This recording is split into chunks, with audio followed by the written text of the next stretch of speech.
Müəllim, siz nə deyə bilərsiniz bu haqda? Günayra xanım, mən çox araşdırmalar aparmışam. Ermənilərin təkcə Azərbaycanda deyil, bütün dünyada onların məqsədləri, məramları nədir? Hansı dinə, hansı məhzəbə xidmət edirlər? Onların yalnız bir məqsəd olub, dünyada güclü terror təşkilatları yaratmaq. Məsələn, Ermənistan partiyası 1985-ci ildə yaradılıb.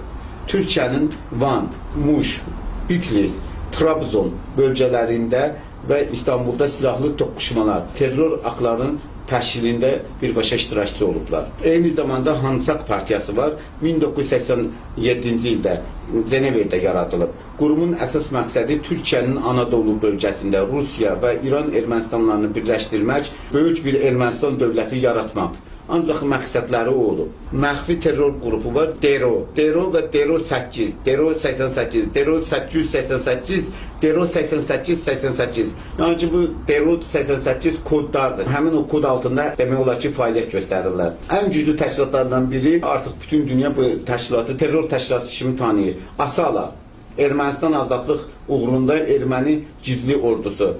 Onun qısa adı belə gedir. ASALA 1975-ci ildə yaradılıb. Təşkilatın qərargahı Beyrutda, təlim məşq bazaları isə Suriyada yerləşir.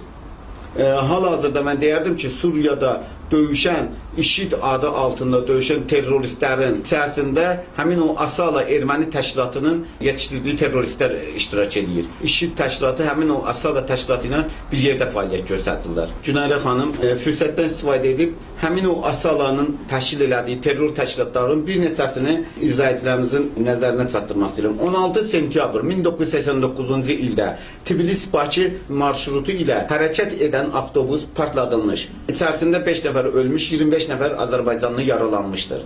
7 oktyabr 89-cu ildə Xankəndi yaxınlığındakı körpü partladılmışdır. 4 yanvar 1990-cı il Əsgəran qəsəbəsi ilə Ağdam şəhəri arasındakı körpü partladılmışdır. 16 fevral 1990-cı il Şuşa-Bakı marşrut avtobusu partladılmış, 3 nəfər ölmüş, 13 nəfər yaralanmışdır.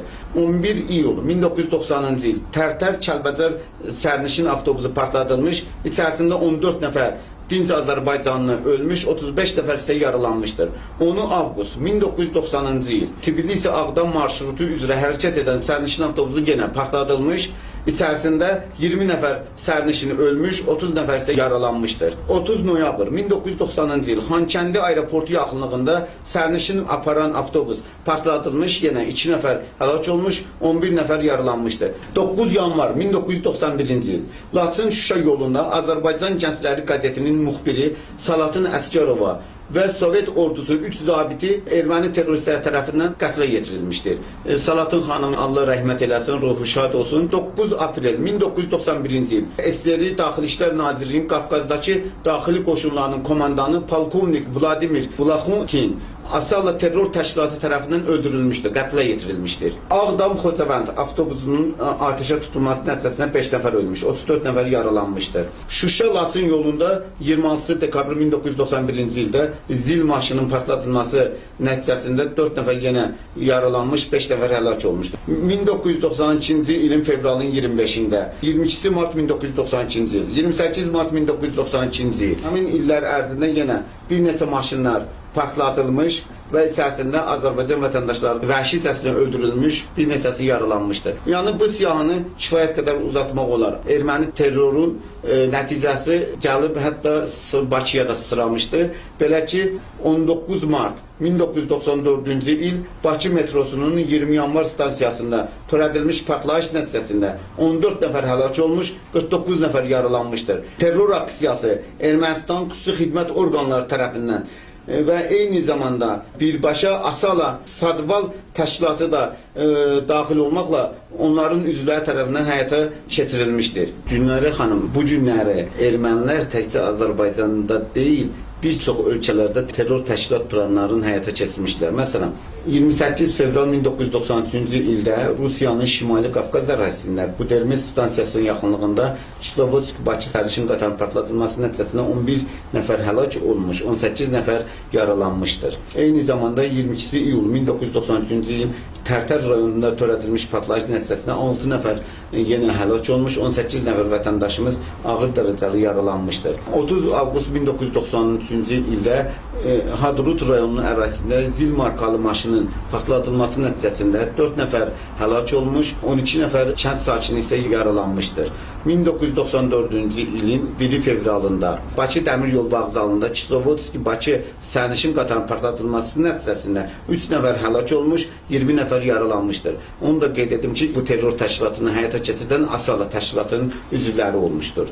Azərbaycan Xudat stansiyasında yenə dəmir yolu yük vaqonu partladılmışdır və içərisində 2 nəfər sərnişin həlak olmuşdur. Eyni zamanda 19 mart 1994-cü ildə Bakı metropoliteninin 20 yanvar stansiyasında törədilmiş partlayış nəticəsində 14 nəfər həlak olmuş, 49 nəfər isə yaralanmışdır. Yəni bu günləri Asaladır, Sadvaldır, birbaşa ermənilərin nəzarəti altında olan ən güclü terror təşkilatlarıdır.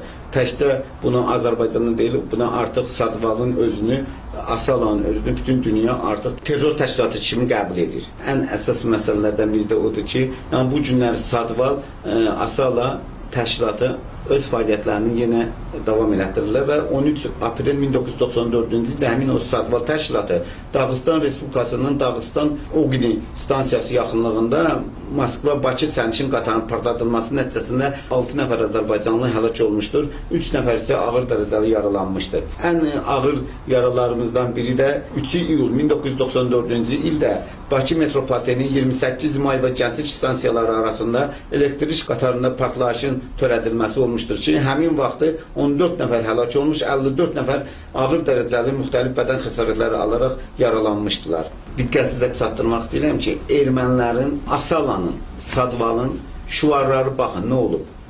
Harda türkü gördünüz, hər yerdə, hər bir şəraitdə öldürün.